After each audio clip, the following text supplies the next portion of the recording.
My top 50 solo board games of all time, number 10 through number 1. Hey, it's Jared from Specifically Solo. I've been counting down this list for the past couple of weeks. We started all the way back at 50, and now today, my top 10 solo games of all time. If you haven't watched those videos, be sure to check those ones out. But let's go ahead and jump into my top 10. So real quick before I get to my top 10, I did want to say just a reminder of how I ranked this list. So I used the website PubMeeple, which took my collection from Board Game Geek and then pitted all these games up against one another. I liked some of what it did in terms of the ranking factor, and it was really good to establish the top 50, but then I ranked some of these by hand as well in terms of moving them in different positions just based on how much I liked them. So without further ado, let's get to number 10. Number 10 on this list is a worker placement game from Garfield Games. This is one of their first games that they came out with, and it's Architects of the West Kingdom. So in Architects of the West Kingdom, you are having these workers and you're placing them out at various spots on the board. But what makes this worker placement game unique is that you get all of your workers at the start of the game. You know, in a lot of worker placement games, you might have 2 or 3 workers to start, and you're able to get more or upgrade them as the game goes on. Architects of the West Kingdom just says, here's all of your workers, do what you want with them throughout the course of the game. So you've got the different spots, and you can put as many workers as you want on particular spots. So, you know, you might go to a spot that gives you gold, and if there's 2 workers there, you'll get 2 gold. If there's 3 workers there, you'll get 3 gold, and you can just place as many workers as you want on those particular locations. But at some point, those workers are going to get sent to jail, and then you'll have to rescue them from jail, and you can also send workers to jail as well. So there's a constant battle in this game in terms of determining where you want to place your workers out on the board,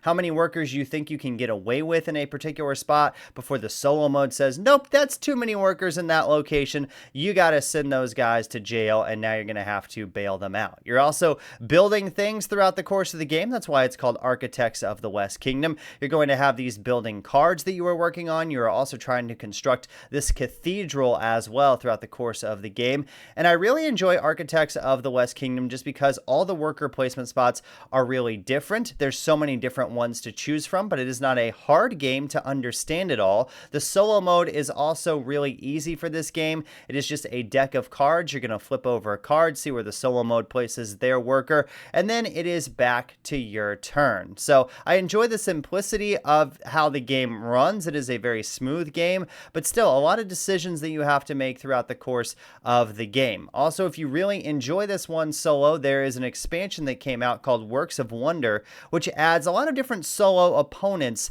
to the game and adds some more variety and a lot more replayability. But I think the game is very replayable just on its own. Architects of the West Kingdom at number 10.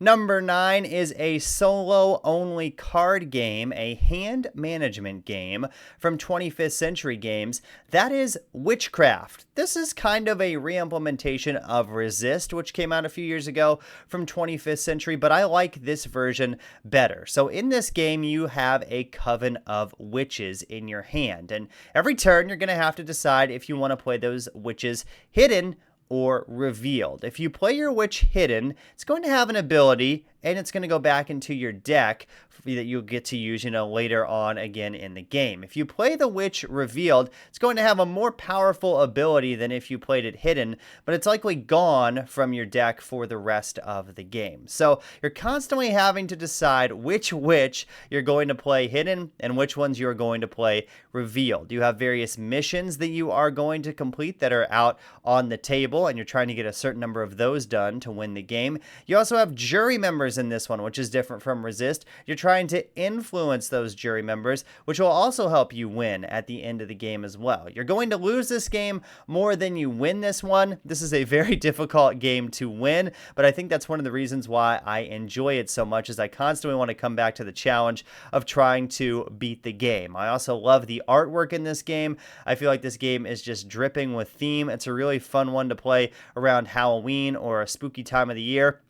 But it's also just a lot of fun because it is a quick game that has so much variety in it. You know, you're not going to use every witch in every single game. You're not going to use every mission in every single game or every jury member in every single game. So you're going to have a lot of variations in terms of setup from one game to the next. You can even build your deck of witches if you want to see, you know, what might work best and try out some different strategies. And of course, because this is a solo only game, it is designed with one player in mind. So no additional rules that you have to learn to be able to play the solo mode. It's just a solo mode or a solo game from the ground up. So for all of those reasons, I enjoy Witchcraft so much. A great hand management game that has a fantastic theme. It's at number 9. Number 8 is a worker placement hand management game.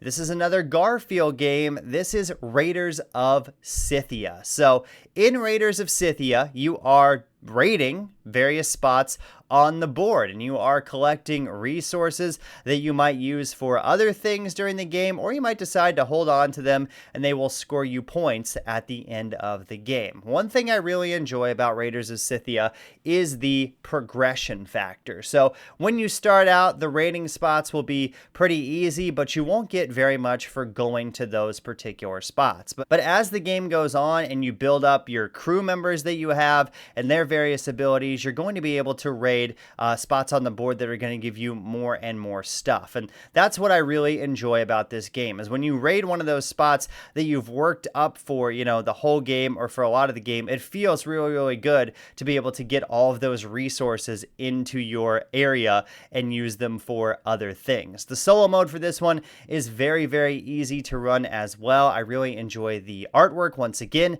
in this game. This is a re-implementation of Raiders of the North Sea. I have not played Raiders of the North Sea, but I do really, really enjoy Raiders of Cythia. And another thing that I really like about this game is there's kind of a push your luck aspect as well. So when you go to certain spots, you're going to have to roll certain dice that might injure your crew members. So you're always taking a chance in terms of saying, how many resources do I think I can get? How much damage am I willing to take? Am I willing to lose a particular crew member and maybe put another one in that spot? Some crew members are not that powerful. Other ones are very powerful and have, you know, maybe more health. So it's a constant battle there in terms of managing that aspect of the game as well. You also have, you know, horses that you can add to your crew that'll give you some different abilities. You have birds, these falcons that you can add to your crew as well. So lots of variety in this one. All the raiding spots on the board are a little bit different, and the solo mode is going to be raiding spots as well. So you're working against them. Sometimes you're all ready to go to a particular spot, and the solo mode just kind of swoops out from underneath you and steals that spot from you, and you have to readjust your strategy and decide on a different place that you might want to go raid. There's also the top part of the board where you're going to put workers out, and so you will place a worker on one of those spots, and then you will grab another worker and place it into your personal area. So you'll get to take the abilities of, you know, both workers that you have on that particular turn, the one you place down and the one you pick up, but then certain worker colors are needed to go raid certain spots. So you also have to decide, oh, okay, I'm gonna, you know, pull from this particular spot on this particular turn. Also, the solo mode will block particular worker placement spots, so you won't be able to use them on that particular turn. So a lot of thinkiness in this one, but a very simple game to understand, very smooth game as well. Raiders of Cythia at number 8. Number 7 is a hand management game. It is a racing game from Days of Wonder. It's Heat, pedal to the metal. I enjoy this game so much. So Heat is, as it sounds, you're racing around a track and you're trying to come in first place. And how you're going to do that is by playing cards from your hand. But you have these Heat cards, which you can decide to use at various points in the game. Maybe you want to go around a corner at a faster speed than is allowed. Well, you can spend some heat to do that. Maybe you want to shift up to a higher gear and play more cards from your hand. Well, you can use heat to do that as well. But what's going to happen is those heat cards will go into your discard pile, and then when you reshuffle your hand back up, you're now going to have those heat cards that are going to come out, and you're going to have less movement cards that are available to you to play just because you've added more heat cards to your deck. So you're constantly managing, oh, do I want to spend heat here, or do I want to hold back and, you know, have more movement cards available to me? Do I want to try to push ahead on the first lap and get far out in front and then kind of, hang back on the second lap? Or do I want to decide I'm going to hang on to my heat cards and really try to power forward during the second lap of the race? Also, you have various tracks that come in the game as well. So there are 4 different tracks that come in the base game. There's 2 boards. Each board is double-sided. All of those tracks play a little differently in terms of how many turns they have on them, how long the straightaway sections are, and it's just a lot of fun. The solo mode for this one is very easy. It can be very difficult to implement a good solo mode for a racing game that still feels like a race, and Heat Pedal to the Metal manages to do that. So you have a Legends deck. You're going to flip a card over from that deck, and it'll just tell you how many spaces each of the cars on the board will move. But they move, very accurately to how you are moving as a player. If it's a straightaway, they might go a lot of spaces. If they get down in a corner in a turn, they might only go a couple of spaces to get around that turn before they speed up again. Also, Heat has a lot of modules in the base game that you can add to it once you understand how to play the base game. And I will say, it'll take you 1 lap or 1 game of playing this before you really get the hang of it in terms of spinning those Heat cards and knowing, when to push and when to kind of fall back a little bit. But the modules also add a lot of replayability. There's garage upgrade modules, so you can upgrade your vehicle. Those cards give you special things that you can use throughout the course of the game. There's a weather module, which will make all of the tracks feel a little bit different. There's even my favorite module, which is a championship mode module, and you kind of play like a mini campaign where you'll do 3 or 4 races, and you'll see, who is the overall champion at the end of those races, and you can set that up with the solo mode and just race against the solo mode cars. I really enjoy Heat. It has a great racing feel to it. Various cars will overtake one another at various points in the game. There's great catch-up mechanisms as well. If you're kind of in last place, you're able to,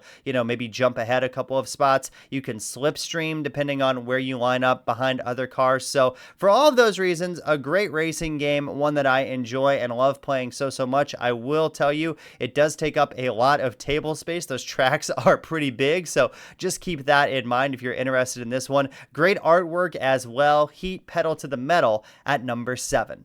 Number 6 is a action selection game with a ton of cards where you are constructing a zoo. It's from Capstone Games.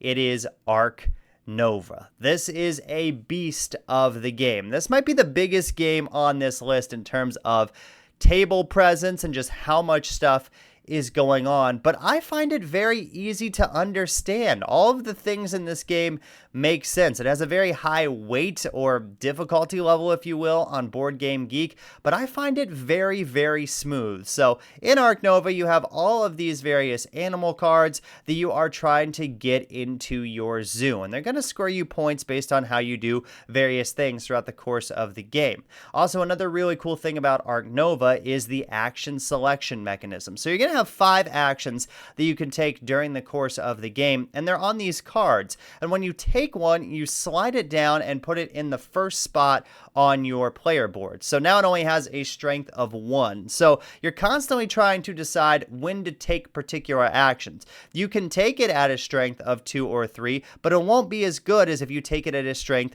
of 4 or 5. So you're constantly trying to shuffle those cards around, figure out when is the best time to take particular actions. You're also going to have a board in front of you that is going to be your zoo, where you're placing these tiles onto the board and you're lining up these various habitats. Some animals can live in habitats with other animals. Some animals need their own habitats. Some animals want to be next to water or next to other things. And then you can add various other things to your zoo as well to try and give you more income, to be able to buy more cards, or get you more points at the end of the game. I will say I really enjoy the solo mode that comes in the box for this one, but there's an alternate solo mode on Board Game Geek, which is also another very popular way to play. I haven't played with that one yet because I just really enjoyed the solo mode in the base game, but it does kind of turn it into a race a little bit more than a game with multiple people would of Ark Nova. So if you don't want to be stressed so much and pressured so much, check out that solo mode on Board Game Geek. Again, a very highly regarded fan-made or unofficial solo mode for the game. There's also various map packs packs that you can get for this game if you want to have some different maps. There's a couple different maps that come in the base game, but there's also map packs that add, different ways that you might use things throughout the course of the game. There's an expansion for this game too that adds marine animals, which I have not played with yet, but I've heard is really, really good as well. So Ark Nova, a really fantastic game. I love the theme too of designing your zoo, and every game is going to be different. There's just so many cards. You're not going to see them all throughout the course of the game. It is kind of, again, a big one to wrap your head around, but once you understand it, it is such a rewarding experience. Ark Nova at number 6 on my best solo games of all time. Number 5 is a game from Arcane Wonders that came out a few years ago. It is a polyomino game with also these really cool, chunky wooden monuments, and that's World Wonders.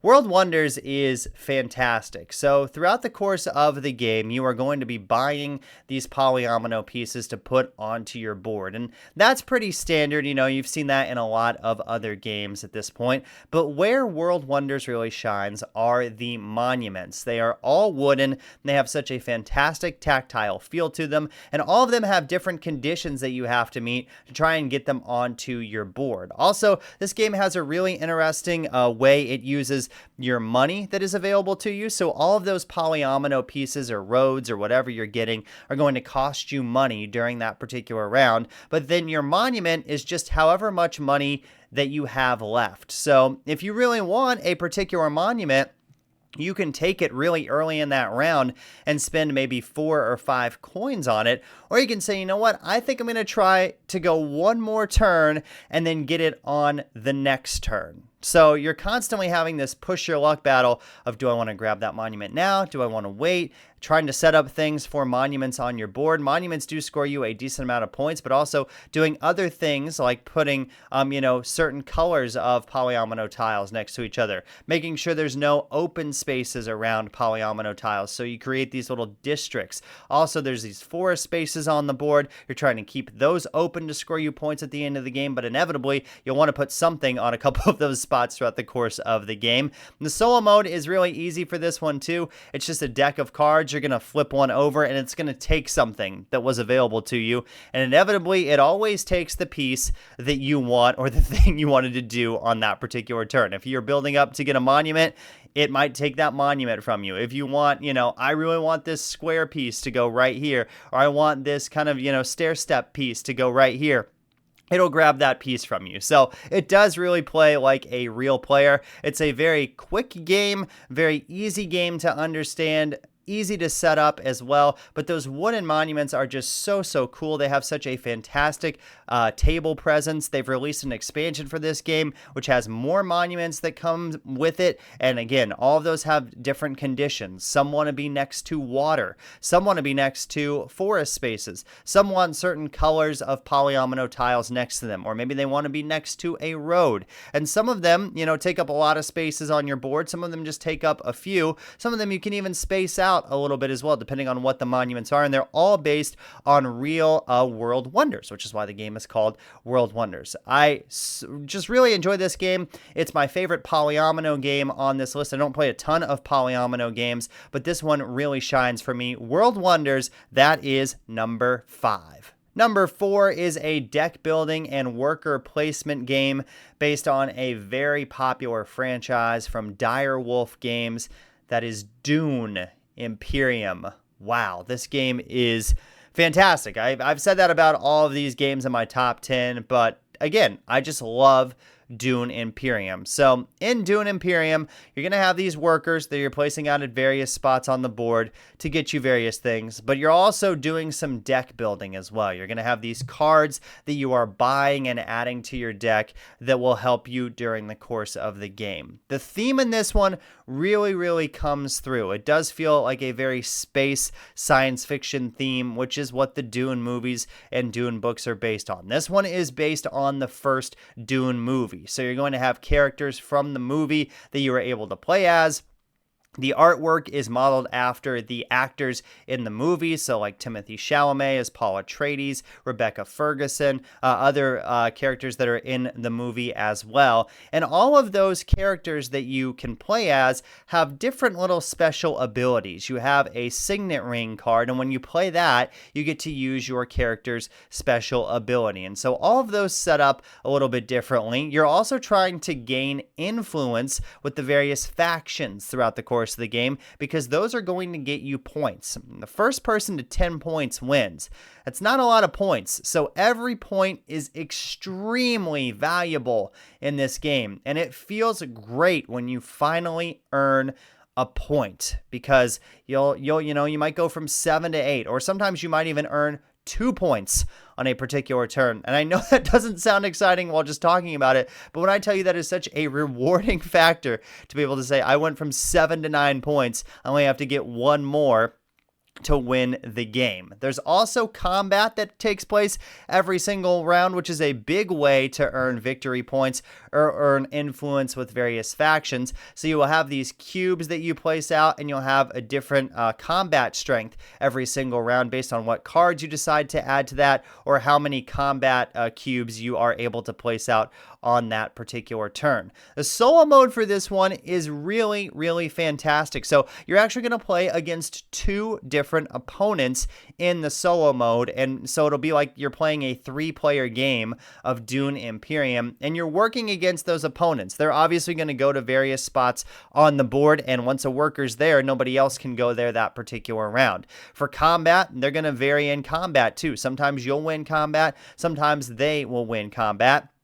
And there's different levels of difficulty against those solo opponents as well. So the rule book even suggests, hey, if this is, your first game, or if you want to play this on an easy difficulty level, maybe play against these particular opponents, or you want to be this particular character. So a lot of variety there. It just really feels like you are in the world of Dune when you are playing this game. This one has, a good mixture too of that worker placement and the deck building. There's lots of worker placement spots that do different things, but you only have 2 workers to place out there, and you can get a third during the course of the game. So you're always have a big decision to make in terms of where you're going to send that worker on that particular turn. And then the cards, you can decide, I'm going to play a lot of cards this round, or I'm going to save those cards and then use what would be the income from those cards to buy other cards from the market to add to your hand. But Dune Imperium, a great solo game. I have not played the new one that came out this year, Dune Imperium Uprising. I know that's fairly similar to Dune Imperium. I need to check that one out.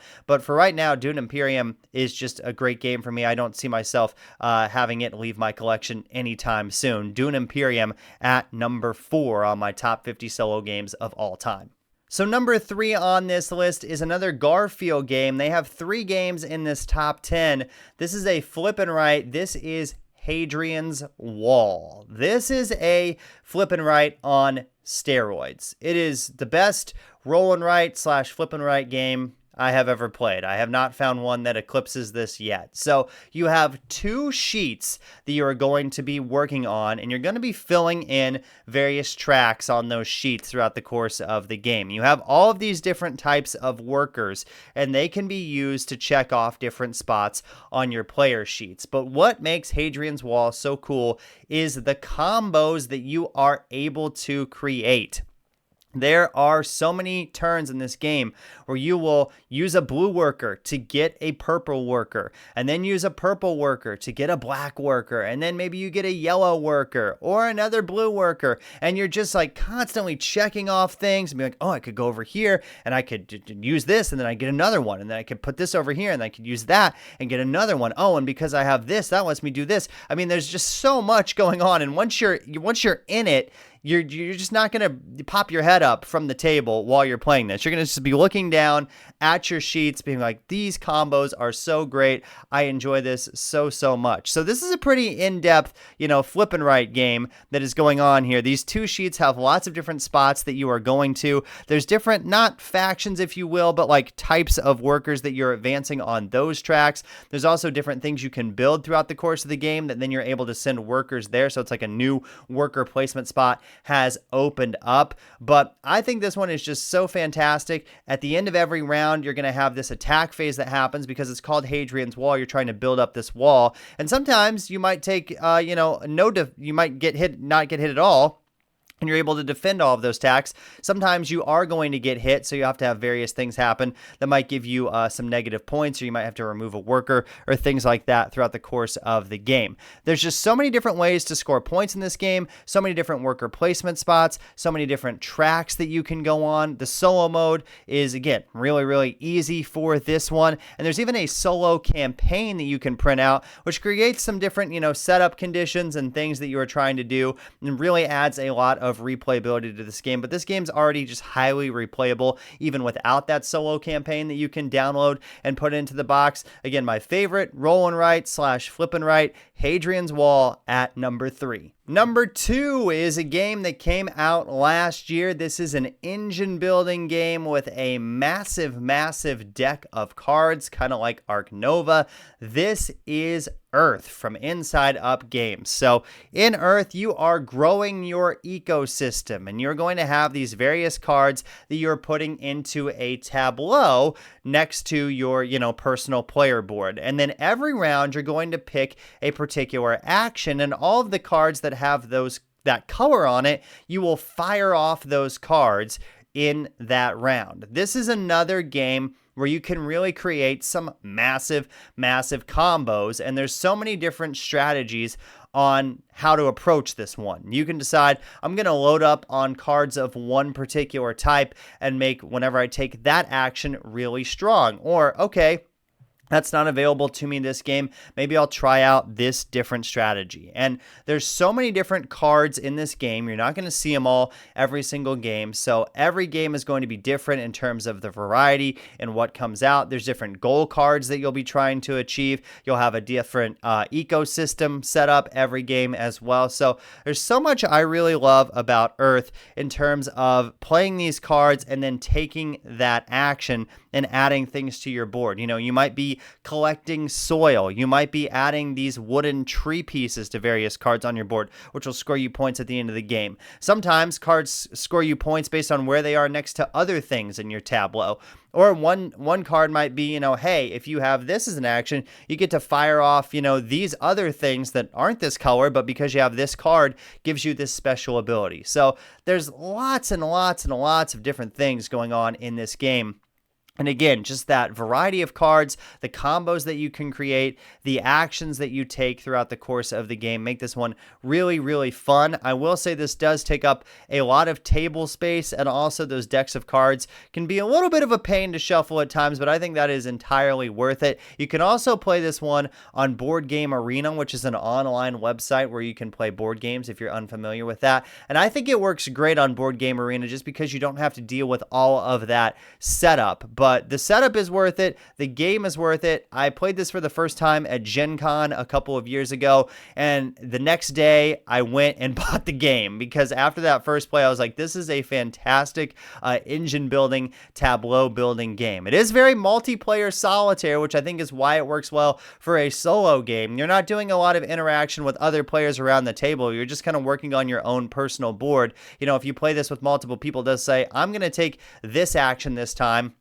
And then you go through and, look at all your cards and see what you can do in terms of what action they are taking. But the other thing that's great about Earth, if you do play with multiple people, is the simultaneous play aspect of it. So everybody's playing at the same time. So there's no downtime in this one. But the solo mode is pretty easy for this one as well. It's just going to be collecting things throughout the course of the game, getting, points for various things. It has another separate board that it will use while you play this one. But again, if you play it on BGA, it'll manage all of that for you. And I really like to play physical games, but I think this one is almost one that maybe works better in the online implementation of it. This has an expansion that is coming out next year as well. I'm excited to see what that adds to the game for Earth, but there's already so much in the base box. Earth at number 2. Before I get to my number 1 game of all time, I just want to say thank you so much for watching this video. If you watched the entire top 50, thank you so much. Be sure to like and subscribe to the channel if you enjoy solo board gaming, and if you want to check out some more solo board gaming videos. So here we go. My number 1 solo game of all time is a worker placement game where you are managing a Victorian estate, and that is Obsession.